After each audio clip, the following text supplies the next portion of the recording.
My mother threw a cake in my face, a full chocolate buttercream still cold from the bakery box I'd carried in just 40 minutes earlier. It hit square between my eyes. For a split second, there was laughter. Real laughter from someone. Then silence, thick and stunned. Cream dripped down my nose onto my blouse and pooled on the floor. No one moved. No one gasped. I looked around, hoping someone would say something that it had gone too far, but my father looked away, and my sister wiped a fake tear from the corner of her eye. I picked up my purse, still sticky from frosting, and walked out of my parents' dining room. No one followed. I don't know why the silence hurt more than the cake. Maybe because I brought it. Maybe because I'd spent $48.75 on it that morning from a little shop near my new place, the one Mom said she liked. Maybe because I thought it was the only thing I could bring that might count as peace. The frosting had soaked into the collar of my shirt by the time I reached my car. I didn't cry. Not yet. I turned the ignition with shaking hands and backed out of the driveway like a fugitive. The cake was still on my skin. Sugar cream, chocolate humiliation. It wasn't the first time they'd made me feel like I didn't belong. It was just the first time they'd used dessert to drive the point home. Back at my apartment, I locked the door, leaned against it, and slid down to the floor. The overhead lights were too harsh. I turned them off. In the dark, the frosting started to dry, pulling at the corners of my mouth. I still hadn't wiped it off. My shoes left chocolate prints on the tile. I didn't care. At some point, I made it to the bathroom and stared into the mirror. I looked ridiculous. My mother's daughter, the successful accountant, the girl with a $300,000 condo and no mortgage. The one who wasn't invited to Thanksgiving last year because Emma deserved the focus. Now the girl with cake in her face. I peeled off the blouse, dropped it in the sink, and watched the frosting melt under warm water. I didn't bother with the rest. I sat on the floor in an old college t-shirt and opened the kitchen cabinet. Empty. I'd forgotten to go shopping this week, or last. Didn't matter. Eventually, I pulled down the box I kept above the fridge. It was one of the last things I'd brought from my old apartment, just a shoebox. Inside, a wrinkled receipt from my first paycheck at the firm, a key from my childhood bedroom that no longer fit any lock, and an embroidered cloth handkerchief with my name stitched in crooked thread. Rachel, I made it at summer camp when I was 7. My mother packed it into my suitcase, told me to always keep it close just in case. She said it was for emergencies. It was the only thing in the box that didn't smell like dust. I held it to my face, still sticky with icing, and whispered, "So here we are, Mom. An emergency." I was 8 when I realized my name didn't mean much in our family. It was a Thursday. Emma had just won second place in her school's coloring contest. A sheet of sunflowers, mostly yellow-colored outside the lines. My mother taped it to the refrigerator like it was a museum piece. That same week, I'd come home with a district-level math certificate. I placed it on the kitchen counter. It stayed there for 2 days until Dad used it to balance a wobbly table leg. That's how it started. Quiet omissions, small disappearances. A name left out of introductions. A skipped birthday. A forgotten recital. I wasn't unloved exactly. Just unnecessary. I think that's worse. Emma was 3 years younger than me with soft curls and a voice like a songbird.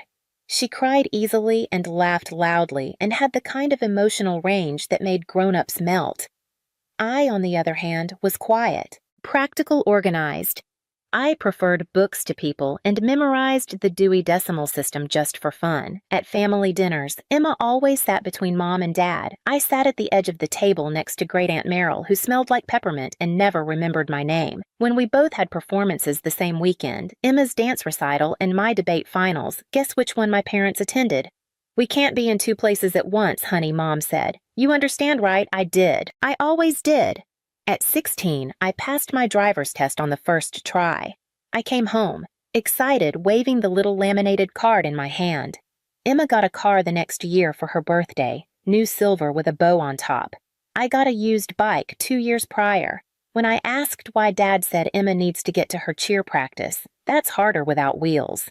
As if my part-time job and tutoring sessions didn't count, I stopped asking after that. College came. I worked 2 jobs, ate canned soup, and graduated summa cum laude in accounting. Emma dropped out of her first semester, said she wanted to find herself. Mom helped her move into a loft with a friend, paid 6 months of rent up front. I didn't blame Emma.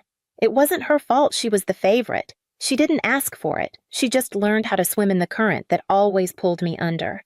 There were quiet moments, though, when the truth burned too brightly to ignore. Like the time I showed up to Easter dinner wearing a navy pantsuit after a big promotion and Mom said, "That's a strong look. Emma could never pull that off." She meant it as a compliment, I think. Or the time Emma hosted a Friendsgiving at her apartment and forgot to invite me. "It was more of a college crowd thing," she explained. "I was 28. Still, I kept showing up, bringing wine, offering help, remembering birthdays. I didn't want recognition anymore. I just didn't want to be erased." The worst part wasn't the forgetting. It was the expecting that I'd be there, that I'd understand, that I'd fill in the gap without ever asking for anything back. They never asked if I had enough. They just assumed I'd never ask for more. Back in my apartment, I ran my fingers over the old handkerchief again. Rachel.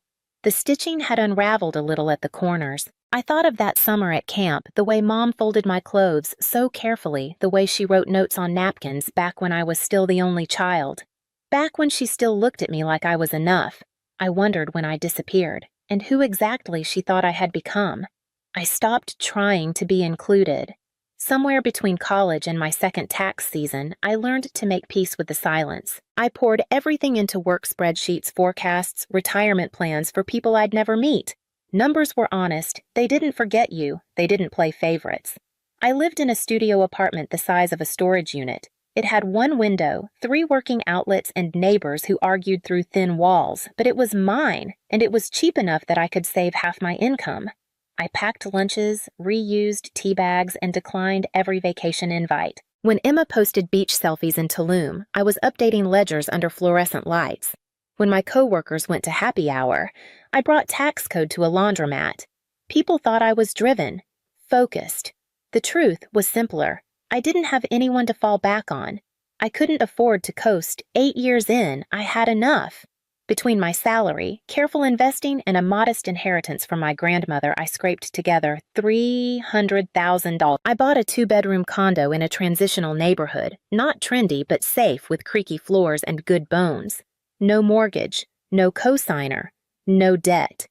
It wasn't fancy. The kitchen was stuck in 1992. The walls had textured wallpaper that looked like it had seen a few divorces. But when I turned the key, it clicked, and for once, I didn't feel like I was borrowing space from someone else's life. I painted the walls myself, scrubbed the grout with a toothbrush, watched YouTube videos on electrical wiring. Every blister, every sore muscle felt like a receipt, proof that I'd earned square footage. When I told my parents Mom just said 2 bedrooms, that's a lot of space for one person. I smiled, said nothing. Maybe she didn't mean it as judgment. Maybe she did. I still called on Sundays, still sent birthday cards, still brought wine to family dinners even when they forgot I was coming. When I finally invited Emma to see the apartment, she said, "Wow, you really don't have a headboard." Then she laughed as if I'd just told a joke. That was 2 weeks before the call. "Sweetheart," Mom said, syrup in her voice, "can you come by next Saturday? We're having a little family gathering. Bring one of those chocolate cakes from that bakery near your place. You know the one I like?" I paused mid-paint stroke, the bathroom ceiling still half covered in primer. Is something wrong? Of course not. Just a surprise. Come by, around 4. I should have known. I should have heard it in her voice, the way she pushed sweetness like a spoonful of medicine. But I said yes, picked up the cake, showed up on time. Because even after all this time, I still wanted to believe that doing everything right would finally mean I belonged. The house looked the same from the outside. 2-story colonial white shutters, rose bushes trimmed too neatly. It was the house my grandmother left to Emma and me. We'd let our parents stay in it after she passed. It never felt like a favor until now I parked behind Uncle Greg's pickup. There were more cars than I expected. Aunt Linda's red Buick, Cousin Josh's Jeep. Even Emma's boyfriend Kevin had managed to snag a spot in the driveway. This wasn't a small gathering. I stepped inside the cake, balanced carefully in my hands. "Rachel's here." Mom called her voice, bright and rehearsed. She swooped in, kissed my cheek, and took the cake like I was delivering a prop. Perfect timing. We're just sitting down. The living room was filled with familiar faces, all dressed like it was Thanksgiving.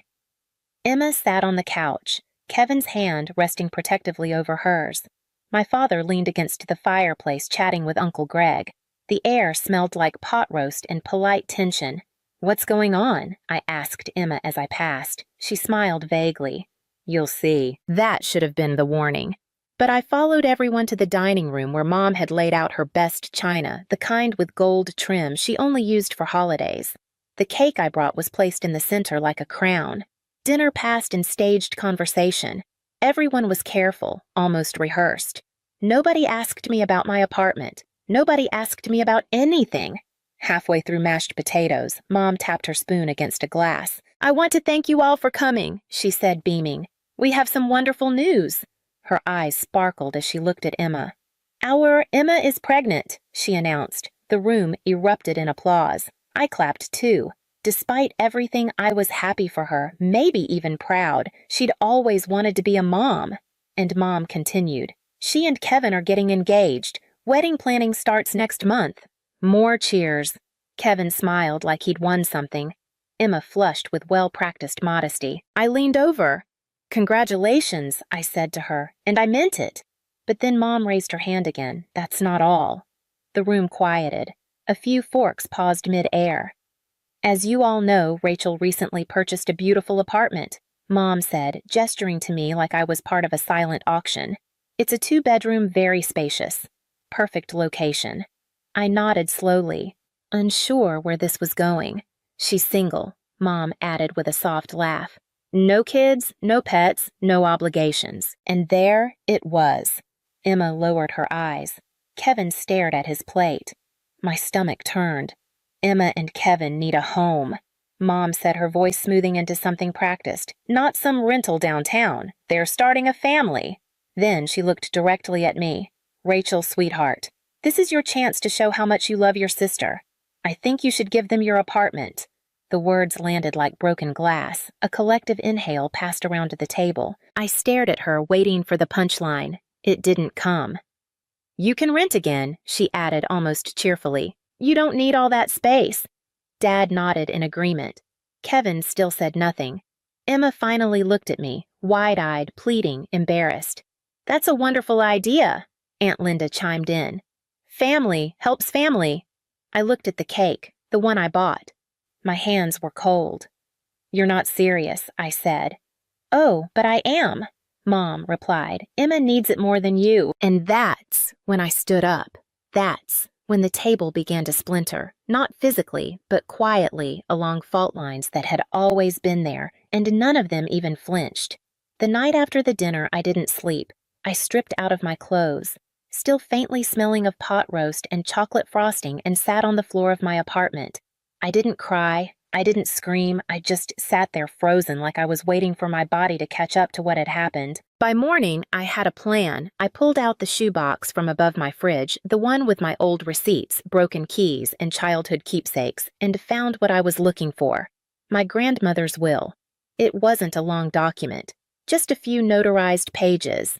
But right there in black ink, it said, "The house at 742 Carson Lane shall be transferred equally to my granddaughters, Rachel Monroe and Emma Monroe." Our parents had no legal claim. They had been living there by permission, not by right. At 9:12 a.m., I called a lawyer. Jeremy Blackwell was sharp-eyed, mid-50s, and efficient. He listened quietly as I explained everything: the house, the apartment, the dinner, the cake. His mouth twitched once, almost a smile. "You want to force the sale?" he asked. "I want options," I said. "I want boundaries." He nodded.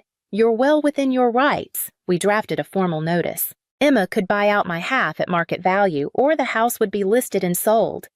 Either way, I was done letting people live in places they hadn't earned. 5 days later, I got a text. "You ungrateful little bitch! How can you do this to your family? You're trying to make your pregnant sister homeless." It didn't stop there. That evening, they came to my door. My mother, my father, Emma, Kevin. They banged, they shouted, they pleaded, then they threatened. I didn't open the door. I pressed record on my phone. 14 minutes and 22 seconds of pure boiling chaos. After everything we've done for you, you never understood family. We should have left you out of the will. I emailed the recording to Jeremy. He called back the next morning. This is harassment, he said, but it's also leverage. A week later, I received a letter from their attorney. They wanted to mediate. The meeting was scheduled for Monday, 10 a.m. at Jeremy's office. I arrived early, dressed in my navy pantsuit, the one Emma once mocked. I didn't care. I sat straight, hands folded, eyes calm. They walked in 10 minutes late. My mother wouldn't meet my eyes. Emma looked like she hadn't slept. Kevin scowled. My father looked through me. The lawyers began. Facts, numbers, terms. Their attorney argued that selling the house would cause undue emotional hardship. Jeremy presented the will, the audio recording and screenshots of my mother's Facebook post, the one where she asked people to pray for me. Midway through the meeting, my mother did something unexpected. She reached into her purse and pulled out a small folded cloth, the handkerchief, the same one I had stitched my name into at summer camp, the one she packed for me when I was 7. She placed it gently on the table. I kept this, she said softly. All these years I looked at it. The edges were frayed. The thread had faded. You used to need me, she whispered. I took a breath, then I opened my own folder and removed something else, the silver ring she gave me when I graduated. I placed it next to the handkerchief. I don't anymore, I said. Silence. The lawyers resumed. Final terms were read aloud. The house would be sold. Profits split.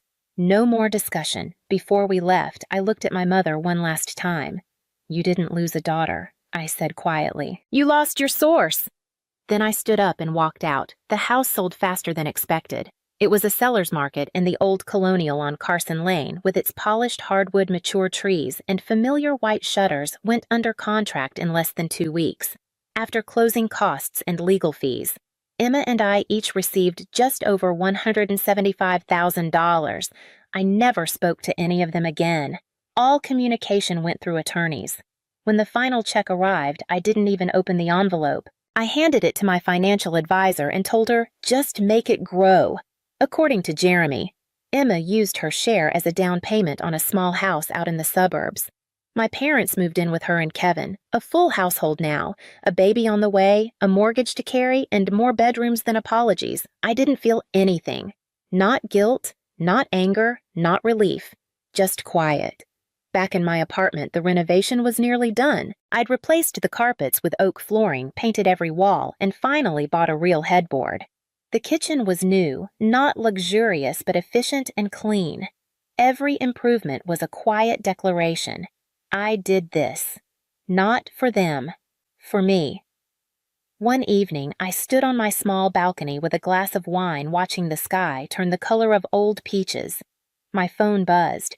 It was a text from an old co-worker. Emma had the baby.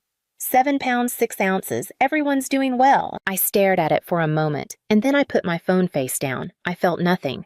No ache, no curiosity, no pull toward the child I would never meet. He'll grow up hearing stories about me, the selfish aunt who wouldn't give up her apartment, who made his family sell their home.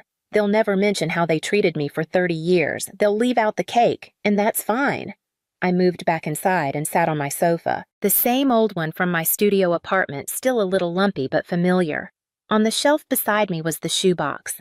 I opened it and took out the embroidered handkerchief I had retrieved it after mediation, folded it carefully. Not out of sentiment, but because it belonged in the box with the rest of it. The things I carried, the things I no longer needed. Beside it, I placed the last photo I had of my grandmother. Just the two of us. I must have been 10. She's holding my hand. I'm looking up at her like she's the only solid ground I've ever known. Maybe she knew what was coming. Maybe that's why she split the house equally. One final act of balance in a family that never was. Thank you, I whispered, touching the photo's edge. And then I closed the box. No message from my mother. No letter from Emma. Not a single word. They had all the space in the world, now a whole house of it to rewrite the story without me. Let them. Because for once I wasn't waiting to be chosen. I had already walked away.